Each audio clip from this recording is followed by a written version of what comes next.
Hi guys, in this tutorial I show you how to add fire or flame to the finger of this woman.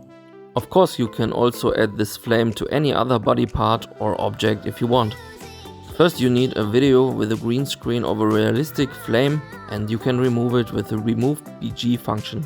After this you can also use the blend function to make it look very realistic or more realistic. The next step would be to find a good position to start the flame. To make it look very realistic, you can start the animation with keyframes with zero opacity and let it grow and appearing. And after this, all you need to do is using keyframes to create a flame animation along your object or your finger. If your hand is moving a lot, then you must of course use many keyframes to make it look very smooth. As I said, I will start the flame animation with low opacity, and in the next keyframe I will let the flame pop up.